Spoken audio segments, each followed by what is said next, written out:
So the role and opportunities of 4IR in the mining industry. This is a very topical issue in as far as technology and innovation is concerned, and I'm hoping that I will settle any anxieties or fears about the introduction of technology in the mining industry.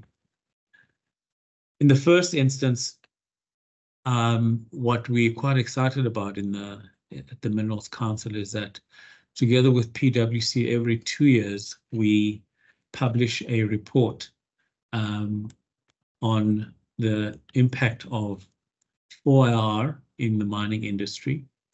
And what has been quite pronounced in this recent report has been what I've called here the big shift from why should we do it to what should be done. And this is really a true indication of the fact that technology and innovation are unavoidable by any sector, including the mining sector. And that what we really should be doing is embracing technology rather than trying to avoid it. Let me start off by just talking about what is 4IR. And whilst we talk about 4IR, there are strong suggestions that there's already a fifth industrial revolution taking place where the technologies that have been developed today are now moving to an era where they're being personalized. And I'll talk a little bit about the diagram that you see on the right-hand side. But in essence, what we've seen of 4IR is that it's been a further and increased development and advancement in technology, which has seen various technologies being integrated on digital platforms, incorporating biological and physical realms. And examples of these have been what we're seeing already today in terms of artificial intelligence, or popularly known as AI. You'll remember the expression Internet of Things, the development of robotics, biotechnology, and autonomous or self-driving cars. And there's, as a result, been a widespread adoption of AI and machine learning. And this is really showing this continued development in the fourth industrial revolution and moving into the fifth revolution.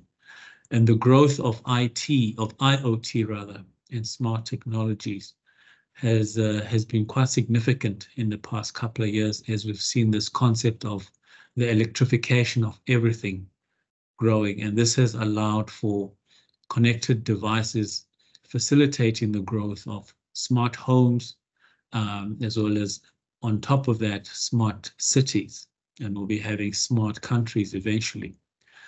On the industrial side, industrial IoT has also been seen improvements in efficiency, energy management, and convenience. And this is combining to really provide for a better way of living.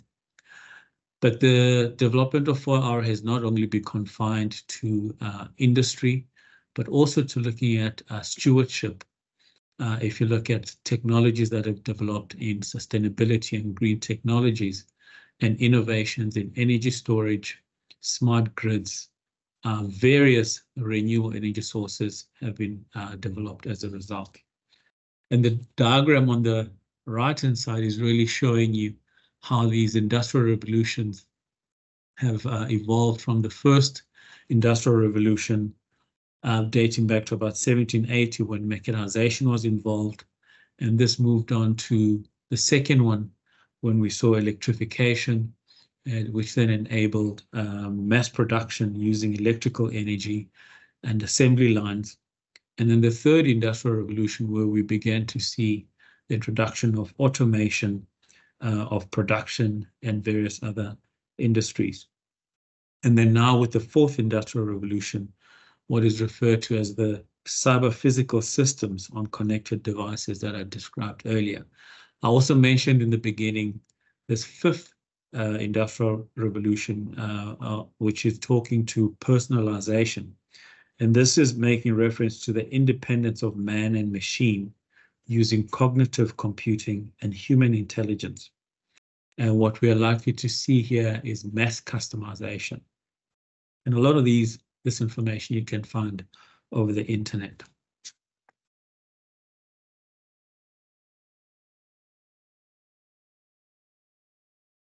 And so when we look specifically at mining and what the drivers of innovation in mining are, in my mind, it's really two key drivers which I've elaborated on the right-hand side of the slide. And the first one is it's about sustainable business performance for economic and societal value creation. And you'll see this in further slides. Emphasis on safety and health of mining for sustainability, looking at opportunities to increase revenue, and this could be in areas of increasing exploration in existing mines and or in some instances going for low-grade mineral resource opportunities. Cost competitiveness is an important area of performance for mining. And then lastly, stewardship, as I mentioned earlier, in terms of social and environmental impacts. So the sustainability of business is really one of the key primary drivers. And then the other one, which also enables sustainable business performance, is what I've called timely and accurate decision making. And this is achieved through monitoring and measurement of performance across all of the dimensions that I've listed above. The processing and analyzing of this information that is being measured, and then out of that, then generating the relevant information that then enables timely and accurate decision making.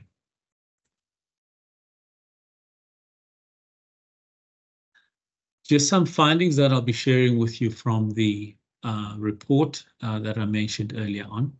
And the diagram you're looking at is really showing 6 key findings. And the writing on the outside of that circle are my own inclusions in terms of my interpretation of what these findings mean. So at first I mentioned that leaders have moved from asking why to what and how. And this for me speaks to the changing context. Context matters. And why I say that is that technology is not introduced for its own sake, but for a particular purpose towards specific outcomes.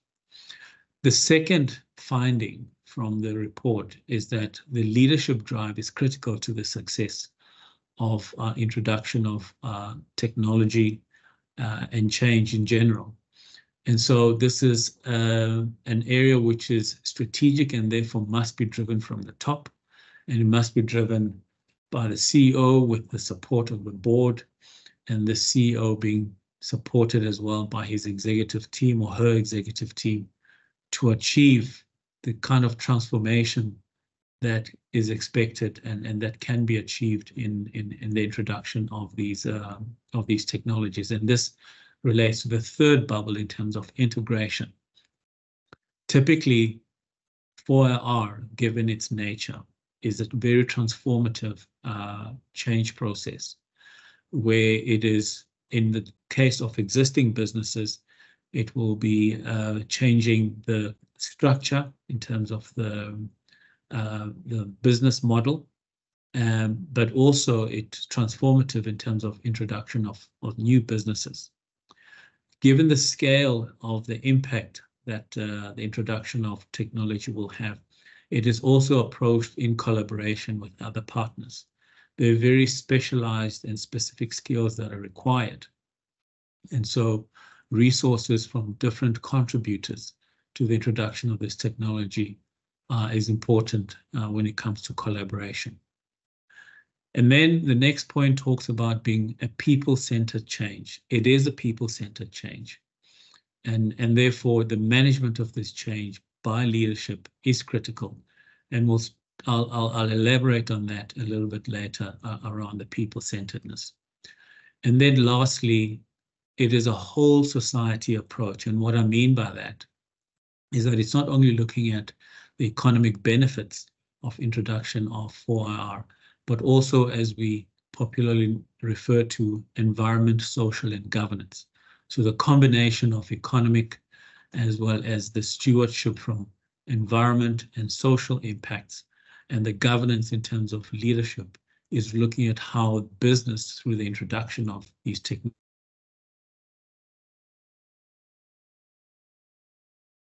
virtuous circle in as far as how we are experiencing the introduction of 4IR. So then touching on leadership, and as the statement says that while data management is increasingly important, managing the change and the transition is absolutely critical. The success and failure of the introduction of technology and the success or failure of any big project really depends on how the change is managed, but also the transition from the old to the new is managed as well. So it is a strategic issue and therefore needs to be approached as such. The execution is important in terms of how the strategy is translated into operations and then developed into an approach in as far as the roadmap. And an important realization coming out of the study was that the introduction of technology and innovation is a journey. You reach a milestone, but not the end goal. And we're seeing this, and we saw this as well with the diagram that I showed earlier around the evolution from first industrial revolution to the fourth, and how we're beginning to see the emergence of the fifth industrial revolution, which once again will demand a response from business. Speaking of integration, it is a whole system approach, preferably, both in terms of existing businesses, but also in new businesses. But we've also seen in mining what we call point solutions. This is where a technology or innovation is introduced in a part of the value chain, such as, for instance, in the drilling, during exploration, or as you'll see later in mining in terms of some of the mining equipment. The second point in terms of integration, which speaks to the above, particularly from a whole system perspective, is how this technology needs to be retrofitted. It is preferable, obviously, when starting a new business where it's new fittings, but the combination of retrofitting and new fitting is important in this consideration of integration. And I've also spoken about the fact that this is about enabling better and faster decisions in an existing business which needs to improve on its performance. Collaboration. The challenges that we're facing today are bigger than any one entity can achieve on its own, and they're demanding very specialized capabilities and skills. But there's collaboration at different levels of the organization, looking at internal collaboration amongst the different business units. It is unusual for a technology and innovation of this nature to be introduced in one part of the business and that it does not have an impact on the value chain in that business. It will have an impact backwards as well as forwards. And so how the various business units interact as well as engage with one another during the introduction of this technology is important in order to understand its overall impact. In addition is the requirement for collaboration from an external perspective with suppliers. There's research that is often required before the project is initiated to get a sense of its potential impact, but also its potential risks. There's also typically an opportunity where perhaps the introduction of a new technology should be introduced in a new enterprise or an entrepreneurship approach rather than within the existing business. This also provides for risk management before a big change is made. And lastly, collaboration must lead to better efficiencies. And as I mentioned before, technology is not introduced for its own sake, but rather for the betterment of the business and improvement in how people work.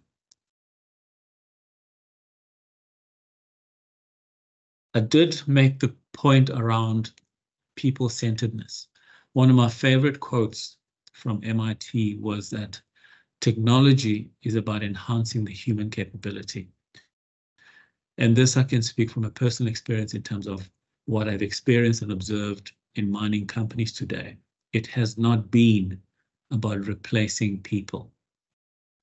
And where it could potentially have a negative impact on people, people are retrained and reskilled. It has led to the promotion of an open culture using technology to collaborate and communicate. And we're seeing a lot more of this, especially in the use of AI. It is used for measuring of output and providing insights and better ways of working, once again contributing to enhancing that human capability, as well as in the improvement of not only people productivity, but machinery productivity. We'll see that with an example later on.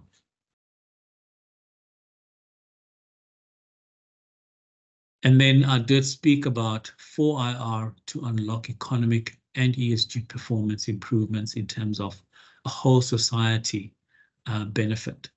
And this is achieved through various means, such as throughput improvement, efficiency gains, cost reduction, and various other methods. The table below is just showing where the ambition was in 2021 with the first report that was published in 2020, and where from a throughput improvement, 30% was expected. But as we got to understand the capabilities of these technologies, these ambitions were moderated. And this came through in the 2023 report. And we're seeing that for each of the 4 elements in terms of efficiency gains, cost reduction, but also in terms of improved safety. The ambition remains that we cannot aspire for less, despite the challenges in some technologies. And so the target of 30% improvement in 2021 has remained the same. And here I wanted to illustrate by way of an example in terms of how a systematic approach or a systematic introduction of technology has had a huge impact in the mining industry in terms of fatalities.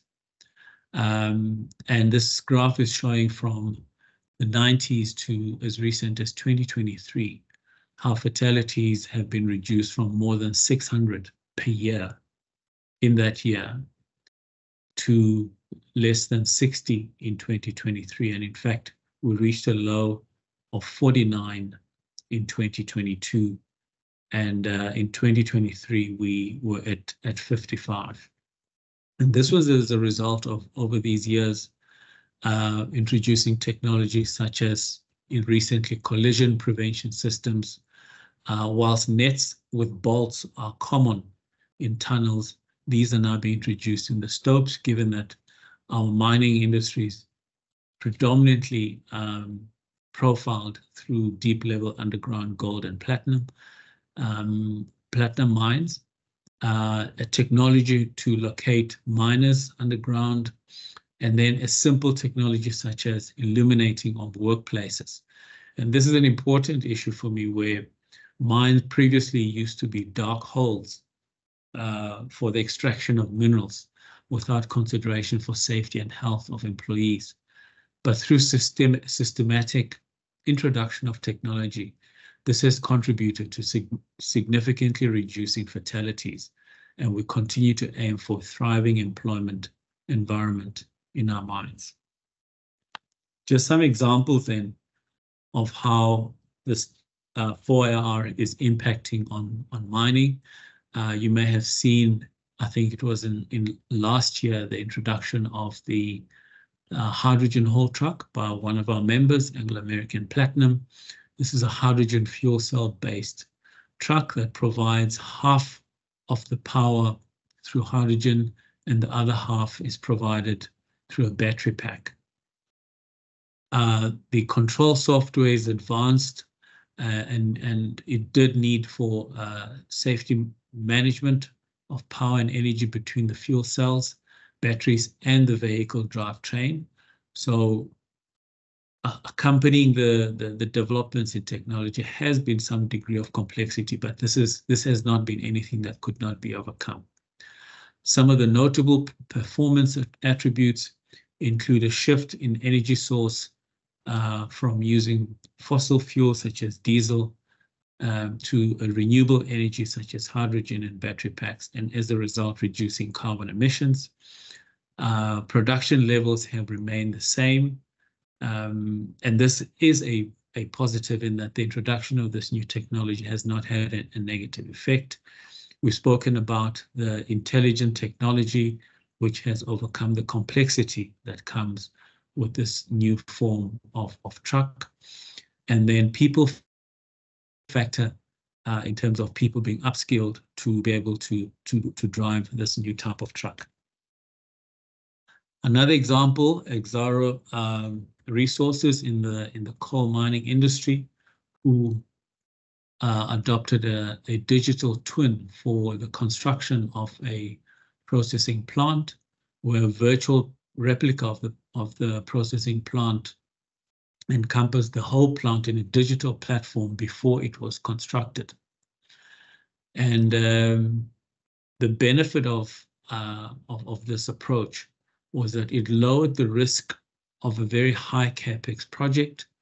It enabled for a much faster construction, and which then resulted in an accurate construction of the plant, which was completed on time and on budget.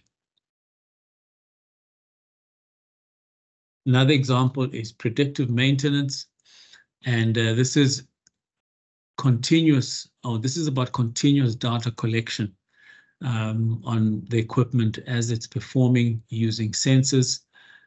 There are AI, artificial algorithms that are used to analyze this data to predict potential failures before they actually occur.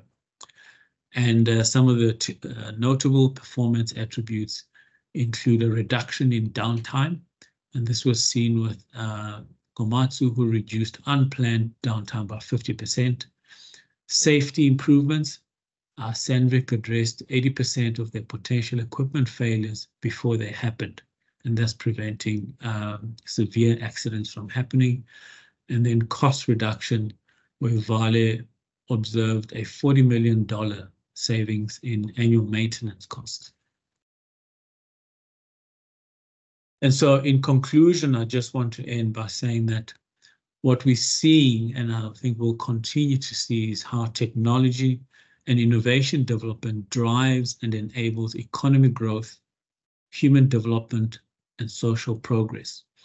And this remains true, particularly given that mining in itself is a sector which has these attributes and impact on communities, but also in society at large.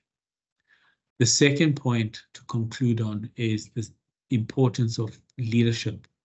And leadership role is critical to enable the required change in order to transition and grow enterprises for the benefit of society as a whole.